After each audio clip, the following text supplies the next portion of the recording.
ඔයත් ඕනවට වැඩිය හිතන කෙනෙක්ද? කොහොමද මේක නවත්වගන්නේ? අපි කතා කරමු. මේ channel එක වැදගත් කියලා හිතනවා නම් subscribe කරන්න, like එකක් දාන ගමන් ලස්සන comment එකක් ලියාගෙන යන්න. ඒ වගේම තමයි යාළුවොන් අතර share කරන්න. overthinking කියලා කියන්නේ හරියට පිහියක් අතේ තියාගෙන ඉන්න මිනිස්සෙක් වගේ. තමන්ට හිතුනොත් තමන්ගේම බෙල්ල කපාගෙන මැරෙන්න පුළුවන්. තමන්ට හිතුනොත් තමන්ට පළතුරක් කපාගෙන කන්නත් පුළුවන්. හිතන එක කියන්නේ වැරදි දෙයක් නෙමෙයි. හැබැයි ඕනවට වැඩිය හිතන්න ගියොත් ඒක අනිවාර්යයෙන්ම විස වෙනවා. ඕවර්තින්කින් මිනිස්සෙක්ව අඳුරගන්නේ කොහොමද?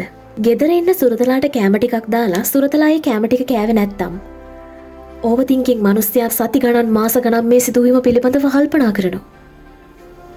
ඒකේ භයානකකම කොච්චරද කියනවා නම් ලෝකෙ කුමන හෝ දූපතකට සුනාමියක් ආවත් ලංකාවේ ඉන්නවනම් ඕවර්තින්කින් මිනිස්සෙක් ඔහු ඒ සුනාමිය ආවේ ඔහු නිසා කියලා හිතනවා. ඔහු ඒ සුනාමිය ගැන දුක් වෙනවා. මාස ගණන් සති ගණන් මේ ගැන කල්පනා කරනවා. කිසිම සම්බන්ධතාවයක් නැති කරුණක් පිළිබඳව ඔහු ජීවිතේ වැළපෙනවා. ඔහු වැළපි ඒ මැත්තේම ඔහු ජීවත් වෙනවා. අන්න ඒකයි මේකේ භයානකකම. අවසානයේදී මේක ડિප්‍රෙෂන් දක්වා ගිහිල්ලා ඒ මිනිස්සයා අවසානයේ මැරිලා යන්න පුළුවන්. ඕවර්තින්කින් වල වාසි සහ අවාසි මොනවද කියලා අපි බලමු. මුලින්ම බලමු ඕවර්තින්කින් වල වාසි මොනවද කියලා. 1. නිවැරදි තීරණ ගැනීම. 2. අනුමාන මගින් ජීවිතයේ අයහපත මගහරවා ගැනීමට හැකියවීම. ඕවර්තින්කින් මිනිස්සෙක් ගන්න තීරණයක් බොහෝ විට නිවැරදි තීරණයක් වෙනවා.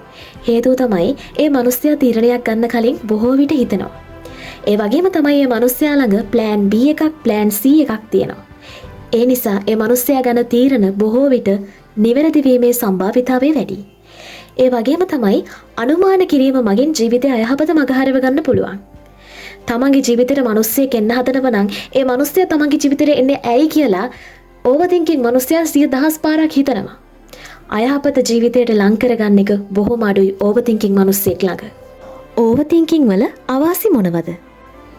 1. සංසුන් බව නැති කිරීම. 2.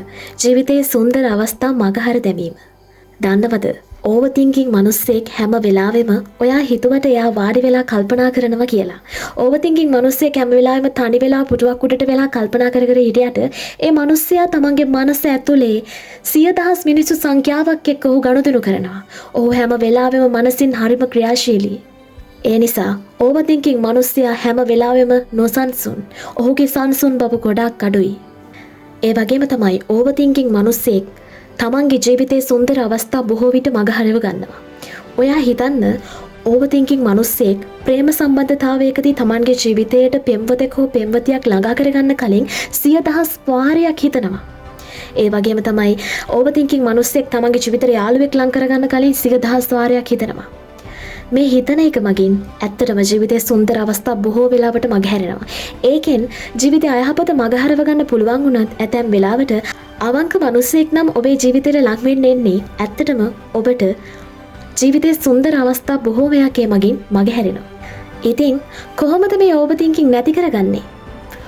ඔයාට ස්ටෙප් 3ක් තියෙනවා. 1. ඔයා සිතුවිලි පාලනය කරන්න. 2. ඔයා සිතුවිලි නිෂ්ප්‍රභා කරලා දාන්න. 3. ඔයා ජීවිතේ පුළුවන් තරම් උපරිම බිසි වෙන්න. ඔයා මෙහෙම හිතන්න. ඔයා එක්සෑම් එකක් ලියන්න යනවා. ඔබට ලැබෙන ප්‍රශ්න පත්‍රය ඉතාම සංකීර්ණ වෙනවා. ඔයා ගෙදර ඇවිල්ලා කල්පනා කරනවා. ඔයාට ඉදිරිය ගැන බයයි. ඔයා මේ විභාගේ ෆේල් වුණොත් ඔයාට ගෙදරින් ලැබෙන ප්‍රෙෂර් එක ගැන බයයි. අවට ලෝකේ ඔයා ගැන කතා කරන විදිය ගැන ඔයාට බයයි. ඔයාට විභාගයෙන් පස්සේ මොනව වෙයිද කියලා ඔයාට බයයි. ඔයා ඒ සිතුවිලි එක්කම මිරිකිලා ඒවත් එක්කම ජීවත් වෙනවා. ඔයා මෙන්න මේ තත්ත්වය අඳුර ගන්න ඕන. ඒ සිතුවිලි එක්ක තනි වෙන්න එපා. ඔයාට සිතුවිලි පාලනය කරන්න බැරි නම් ඔයාට එක ඔප්ෂන් එකක් තියෙනවා. ඒ තමයි ඔයා ජීවිතේ පුළුවන් තරම් බිසි වෙන්න. හැම වෙලාවෙම වැඩ කරන්න. අන්න එහෙම වුණොත් ඕවර්තින්කින් කියන පිහියෙන් ඔයාට ඔයාගේ බෙල්ල කපා ගන්න ඕනි වෙන්නේ නැහැ. ඔබට ජය වේවා.